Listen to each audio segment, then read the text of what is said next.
Hello मेरे प्यारे बच्चों, कैसे हो आप सभी लोग। उम्मीद करती हूँ सारे बच्चे अच्छे होंगे। तो आज के इस क्लास में हम लोग करने वाले हैं अपनी ज्योग्राफी का 50 MCQs। ठीक है, तो अच्छे से इनको पढ़िएगा क्योंकि इंपॉर्टेंट MCQs आपको पता है।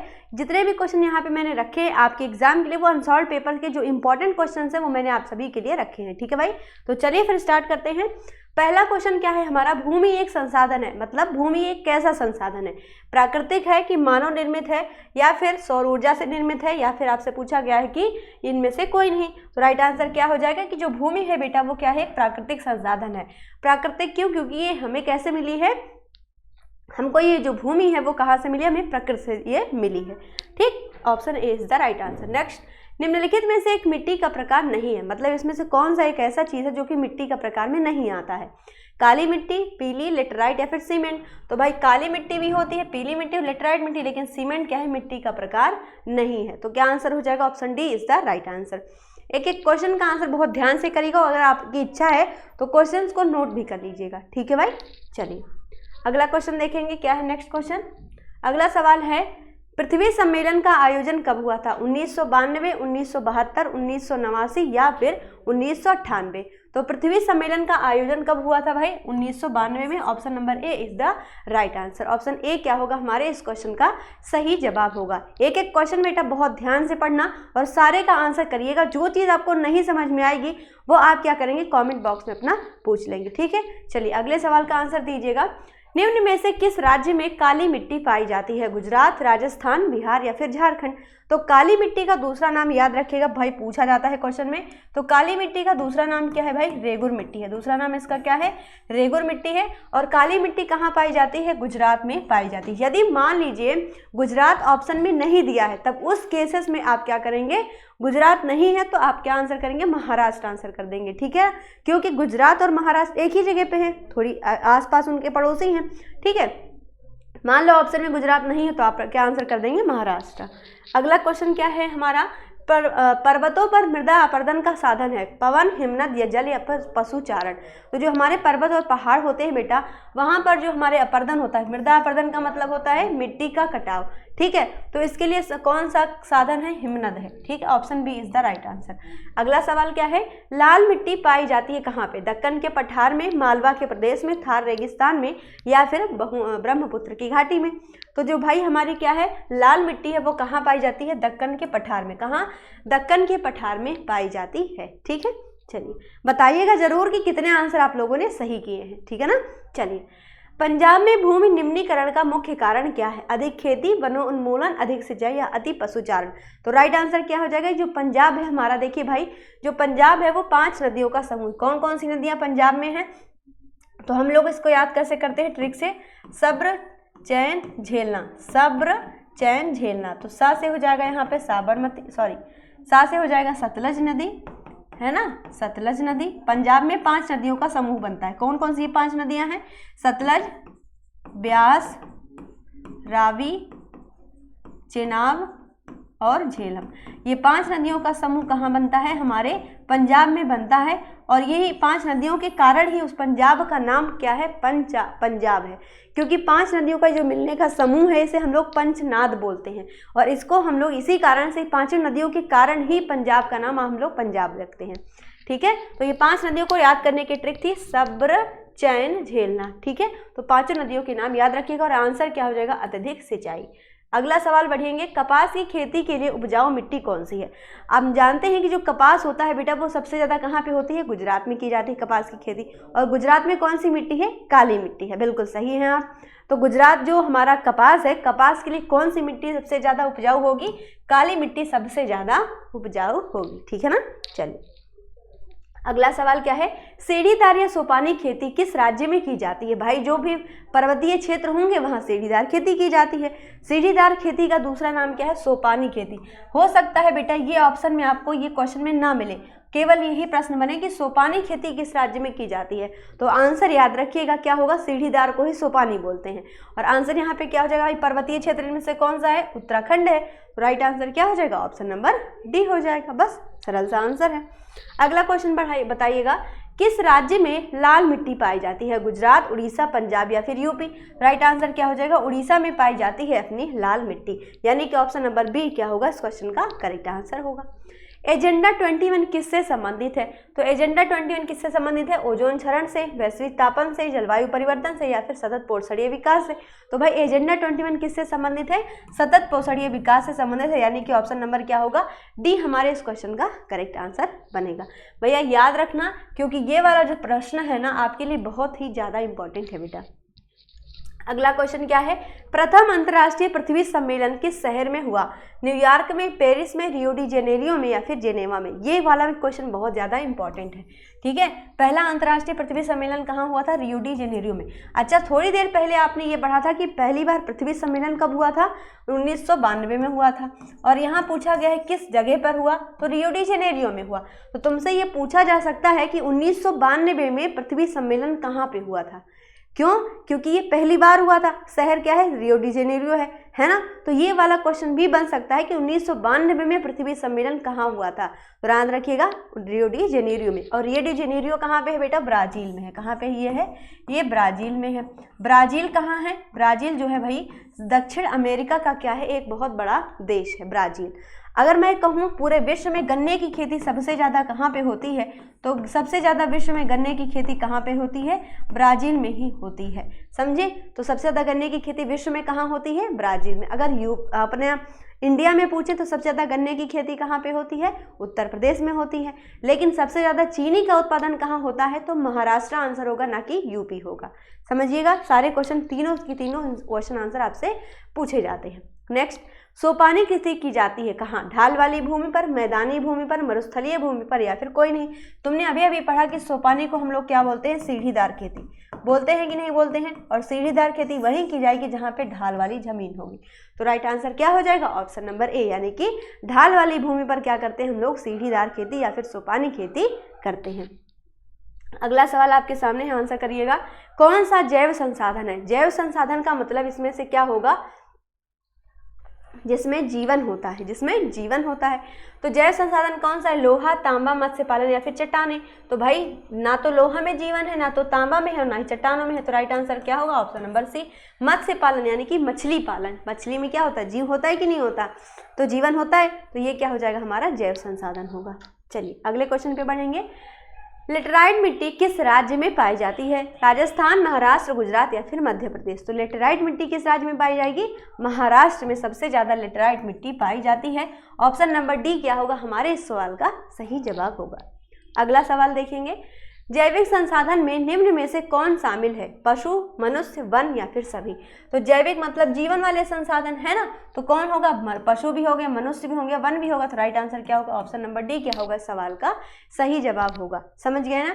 एक एक क्वेश्चन बेटा इंपॉर्टेंट है, पूछा गया सवाल है, तो एक एक क्वेश्चन का आंसर करिएगा। जो चीज़ प्रश्न आपको नहीं समझ में आता है वो जरूर पूछिएगा। चलिए अगले सवाल का आंसर करिएगा। पूर्वी तट के नदी डेल्टाओं पर पाई जाने वाली मृदा कौन सी है? जलोढ़ है, रेतीली है, पर्वतीय है या फिर काली मिट्टी है? तो जो पूर्वी नदी तट के डेल्टा होते हैं वहां पर कौन सी मिट्टी पाई जाएगी? हमारी जलोढ़ मिट्टी पाई जाएगी, यानी कि ऑप्शन नंबर क्या होगा? हमारे क्वेश्चन का ए वाला आंसर सही हो जाएगा। ठीक है, चलिए अगला सवाल क्या है। कौन सा एक संभावित संसाधन है? कोयला, पेट्रोलियम, बॉक्साइट या फिर पवन ऊर्जा? तो संभावित संसाधन इसमें से कौन सा है? पवन ऊर्जा है, यानी कि डी क्या होगा? हमारे सवाल का सही जवाब हो जाएगा। ठीक है, चलिए अगला सवाल क्या है। काली मिट्टी का अन्य नाम क्या है? देखो मैंने तुमको पहले ही बताया, इस पे सवाल पूछा जाता है। काली मिट्टी का दूसरा नाम क्या? अभी मैंने बताया, क्या बताया? रेगुन मिट्टी। अच्छा, काली मिट्टी जो होती है बेटा ना, उसमें पानी को सोखने की क्षमता बहुत ज़्यादा होती है। ठीक है, तो ये वाला सवाल भी आपसे बन सकता है कि किस मिट्टी में पानी को सोखने की क्षमता सबसे ज़्यादा होती है। तो आंसर याद रखिएगा, काली मिट्टी या फिर रेगुन मिट्टी। एजेंडा 21 की घोषणा किस संगठन के द्वारा की गई थी? बेटा इंपॉर्टेंट क्वेश्चन है, इसको याद रखिएगा। ठीक है, एजेंडा 21 की घोषणा किस संगठन ने की थी? UNCED के द्वारा की गई थी, यानी कि ऑप्शन नंबर क्या होगा? ए हमारे सवाल का सही जवाब होगा। चलिए अगला क्वेश्चन क्या है। बांधवगढ़ राष्ट्रीय उद्यान किस स्थान पर है, यहाँ पे कहाँ स्थित है? राजस्थान, मध्य प्रदेश, उत्तर प्रदेश या फिर गुजरात? तो राइट आंसर क्या हो जाएगा? हमारा जो बांधवगढ़ नेशनल पार्क है वो कहाँ पे है? मध्य प्रदेश में है। मध्य प्रदेश को क्या बोलते हैं? हार्ट ऑफ इंडिया बोलते हैं। और हाँ याद रखिएगा, इसको टाइगर स्टेट भी बोलते हैं। क्या बोलते हैं? Tiger state of India. चलिए बहुत अच्छी बात है। अगले सवाल का आंसर दीजिएगा, चिपको आंदोलन किस चीज़ से संबंधित है? वन संरक्षण से, वायु संरक्षण से, जल संरक्षण से या फिर मृदा संरक्षण से? तो भाई चिपको आंदोलन कब हुआ था? 1975 में हुआ था। कहाँ पे हुआ था? उत्तराखंड में हुआ था। ठीक है, और हाँ ये भी याद रखिएगा कि इसके लिए कौन प्रवर्तक थे? तो इनका नाम है सुंदर लाल बहुगुणा। क्या नाम है? सुंदर लाल बहुगुणा। ठीक है, और चिपको आंदोलन किस चीज़ से संबंधित था? तो वह जो है वन संरक्षण से संबंधित था। इसमें हुआ क्या था कि लोगों ने पेड़ों को गले लगाना शुरू कर दिया था ताकि पेड़ों को ना काटा जाए। चलिए कहाँ पे हुआ था? ये सवाल भी आपसे पूछा जा सकता है। तो उत्तराखंड में हुआ था। भारत में वन्यजीव संरक्षण अधिनियम कब लागू किया गया था? एक तो है प्रोजेक्ट टाइगर और दूसरा है वन्यजीव संरक्षण अधिनियम। दोनों पे ही सवाल बराबर पूछे जाते हैं। तो भाई याद रखिएगा कि वन्यजीव संरक्षण अधिनियम हमारे भारत में कब आया था? 1972 में लाया गया था। ठीक है, लेकिन आपसे अगर पूछा जाए प्रोजेक्ट टाइगर जो है वो कब आया था? तो 1973 में लाया गया था। सबसे पहले किस राज्य में शुरू किया गया? उत्तराखंड में शुरू किया गया था। ठीक है, चलिए हरा सोना किसे कहा जाता है? भाई जो सोना है वो तो अमूल्य है, लेकिन पूछा गया है क्वेश्चन में कि हरा सोना यानी कि और भी हरी कोई चीज़ जो कि अमूल्य होती होगी। तो क्या क्वेश्चन ऑप्शन है? प्राकृतिक वनस्पति, घास के मैदान, सघन झाड़ी या फिर हरे पेड़। तो राइट आंसर क्या होगा? प्राकृतिक वनस्पति। हमारी जो प्रकृति है जिसमें क्या है बहुत सारी वनस्पतियाँ हैं, वो हमारे लिए क्या है बेटा? बहुत ही ज़्यादा इंपॉर्टेंट है, क्योंकि वही नहीं होगा तो हमारा जीवन संभव नहीं रहता है। ठीक है, चलिए सुंदरवन राष्ट्रीय पार्क कहाँ पे है? पश्चिम बंगाल, असम, उड़ीसा या फिर मध्य प्रदेश? तो भाई सुंदरवन राष्ट्रीय पार्क कहाँ पे है? पश्चिम बंगाल में है, यानी कि ऑप्शन नंबर ए क्या होगा सवाल का सही जवाब हो जाएगा। चलिए क्वेश्चन नंबर 26, निम्न में से कौन सा भौगोलिक क्षेत्र का प्रतिशत राष्ट्रीय वन नीति 1952 का निर्धारित किया गया है? तो देखो राष्ट्रीय वन नीति कब आई है? 1952 में आई है। इसको भी याद रखिएगा, ये सवाल भी आपसे पूछा जा सकता है। और इसके अंतर्गत कितने हैं? तो 33 है। ऑप्शन नंबर बी क्या होगा सवाल का सही जवाब हो जाएगा। चलिए अगला सवाल क्या है? भारत में बाघ रिजर्व की संख्या कितनी है? तो जो टाइगर रिजर्व है, जिनको हम बाघ रिजर्व बोलते हैं टाइगर रिजर्व को, तो 16, 50, 21 या फिर 30? राइट आंसर क्या हो जाएगा? ऑप्शन नंबर बी सवाल का सही जवाब होगा। कितने हैं? कुल 50 है। ठीक है भाई, इंपॉर्टेंट क्वेश्चन है, एक एक क्वेश्चन ध्यान से पढ़ना। और हाँ, जो क्वेश्चन नहीं समझ में आता है कमेंट बॉक्स में तुरंत पूछना भाई। चलिए अगला क्वेश्चन, पृथ्वी पर मानव जीव और अन्य जीव मिलकर एक जटिल तंत्र का निर्माण करते हैं, इनको क्या कहा जाता है? जीवमंडल, जैव विविधता, जीवाश्म या फिर पारिस्थितिकी तंत्र? इस क्वेश्चन का करेक्ट आंसर आप लोग कमेंट करके बताएंगे। ठीक है भाई, क्योंकि आप लोगों को भी होमवर्क देना तो बनता है, क्योंकि रोज रोज पढ़ो और होमवर्क ना करो तो भाई काम बेकार हो जाएगा, है कि नहीं? और नहीं आएगा तो भी आंसर कॉमेंट में बताना कि हमें मैम नहीं आया, तो हम लोग क्या करेंगे? आंसर भी आपको कर देंगे। समझ गए, है ना? और ज़्यादा से ज़्यादा सपोर्ट करना है आपको चैनल को। ठीक है, चलिए और आंसर करोगे तो पता तो चलेगा कम से कम कौन देख रहा है कौन नहीं देख रहा है ना। चलिए अगला क्वेश्चन क्या है? सरिस्का बाघ रिजर्व किस राज्य में है? महाराष्ट्र, राजस्थान, गुजरात या फिर बिहार? तो भैया जो हमारा सरिस्का बाघ रिजर्व है वो कहाँ पे है? राजस्थान में है। ऑप्शन नंबर बी क्या होगा हमारे इस सवाल का सही जवाब हो जाएगा। चलिए अगले सवाल का आंसर करिएगा, कॉर्बेट राष्ट्रीय पार्क किस राज्य में है? कॉर्बेट पूछे या फिर आपका जिम कॉर्बेट पूछे, दोनों का आंसर एक ही है। ऑप्शन है आपके सामने मिजोरम, उत्तराखंड, असम या फिर बिहार। राइट आंसर क्या हो जाएगा? उत्तराखंड। और ये जो कॉर्बेट राष्ट्रीय पार्क है जिसको हम लोग जिम कॉर्बेट कहते हैं ना, यहीं से प्रोजेक्ट टाइगर की शुरुआत की गई थी। कब की गई थी? 1973 में। कब, कहाँ पे है ये? उत्तराखंड में है ना भाई? तो याद रखिएगा ये सवाल भी आपसे पूछ लिया जाता है कि भाई जो प्रोजेक्ट टाइगर है वो किस राज्य से शुरू किया गया या किस राष्ट्रीय उद्यान से शुरू किया गया, कब शुरू किया गया, भारत में ये कब आया, तो ये सब याद रखिएगा। चलिए वन हमारी सहायता करते हैं किस प्रकार से? मिट्टी का कटाव रोककर, वर्षा की मात्रा बढ़ा के, बाढ़ रोक के या फिर ये सभी? तो भाई हमारी वन जो है मिट्टी का कटाव भी रोकते हैं, वर्षा की मात्रा को भी बढ़ाते हैं, बाढ़ को भी रोकते हैं। तो ऑप्शन डी क्या होगा हमारे इस सवाल का सही जवाब हो जाएगा। चलिए अगले सवाल पे बढ़ेंगे, क्वेश्चन नंबर 32, एक सींग वाले गैंडे कहाँ पर पाए जाते हैं? ऑप्शन है आपके सामने असम, बिहार, झारखंड या फिर राजस्थान। तो जो भैया एक सींग वाले गैंडे हैं वो कहाँ पाए जाएंगे? असम में पाए जाते हैं। ठीक है, कहाँ पे पाए जाते हैं? आसाम के अंदर पाए जाते हैं एक सींग वाले गैंडे, यानी जिसको हम इंग्लिश में बोलते हैं वन हॉर्न राइनासोरस। ठीक है, चलिए अगले सवाल का आंसर करके बताइएगा, सिमलीपाल राष्ट्रीय उद्यान किस राज्य में है? ऑप्शन है आपके सामने बिहार, झारखंड, उड़ीसा या फिर तमिलनाडु। तो जो सिमलीपाल राष्ट्रीय उद्यान है बेटा वो किस राज्य में है? तो आंसर क्या हो जाएगा हमारा, सिमलीपाल राष्ट्रीय उद्यान कहाँ है? उड़ीसा में है। ऑप्शन नंबर सी क्या होगा सवाल का सही जवाब हो जाएगा। देखो आगे क्वेश्चन आ गया ना, प्रोजेक्ट टाइगर की शुरुआत किस राष्ट्रीय उद्यान से की गई थी? जिम कॉर्बेट, बांधवगढ़, सुंदरबन या सरिस्का? तो राइट आंसर क्या हो जाएगा? जिम कॉर्बेट, यानी ऑप्शन ए क्या होगा हमारे इस सवाल का सही जवाब होगा। देखो एक एक क्वेश्चन मैच हो रहा है कि नहीं, और सारे तरीके से पढ़ना, एक एक पॉइंट आपको समझाते हुए चलेंगे। जहाँ कभी आपको दिक्कत लगती है ज़रूर बताइएगा। चलिए आगे बढ़ेंगे, नेक्स्ट क्वेश्चन का आंसर करिएगा, कोयना राष्ट्रीय उद्यान किस राज्य में? हमारे क्लास में पढ़ने आती है लड़की जिसका नाम कोयना है, जब भी मैं एक क्वेश्चन देखती हूँ मुझे तुरंत उसकी याद आ जाती है। तो कोयना राष्ट्रीय उद्यान किस राज्य में है? महाराष्ट्र, कर्नाटक, राजस्थान या गुजरात? राइट आंसर क्या हो जाएगा? महाराष्ट्र, यानी कि ऑप्शन ए यहाँ पे क्या होगा हमारे इस सवाल का सही जवाब हो जाएगा। चलिए अगला क्वेश्चन क्या है, इनमें से कौन सा संरक्षण तरीका समुदायों की सीधी भागीदारी नहीं करता? संयुक्त वन प्रबंधन, चिपको आंदोलन, बीच बचाओ आंदोलन या फिर अन्य वन्य जीव पशु विहार का परिसीमन? तो राइट आंसर क्या हो जाएगा बेटा? ऑप्शन नंबर डी क्या होगा इस सवाल का सही जवाब होगा। एक एक क्वेश्चन बेटा तुम्हारा पढ़ा हुआ है, बस आपको रिवीजन करते चलना है और अच्छे से इसको पढ़ना है, ठीक है। अगला क्वेश्चन क्या है, हौज खास जलीय निकाय स्थित है कहाँ? उड़ीसा, राजस्थान, दिल्ली या फिर कर्नाटक? राइट आंसर क्या हो जाएगा? दिल्ली में। हौज खास कहाँ पे है? दिल्ली में बनाया गया है। चलिए अगला क्वेश्चन क्या है, विश्व में सर्वाधिक वर्षा किस स्थान पर होती है? मौसिन राम, चेन्नई, न्यूयॉर्क या फिर हैदराबाद? तो राइट आंसर क्या हो जाएगा? मौसिन राम में होती है। यदि मान लो आपको चेरापूंजी दिया गया और मौसिन राम दोनों ऑप्शन में दिया गया, तब भी उस केस में आप मौसिन राम पे ही टिक करोगे। यदि मान लो मौसिन राम ऑप्शन में नहीं है, तब उस केस में आप क्या करोगे? तब चेरापूंजी पे टिक करना, समझ गए ना। अगर मौसिन राम ऑप्शन में है तो मौसी वाले को ही टिक करना है।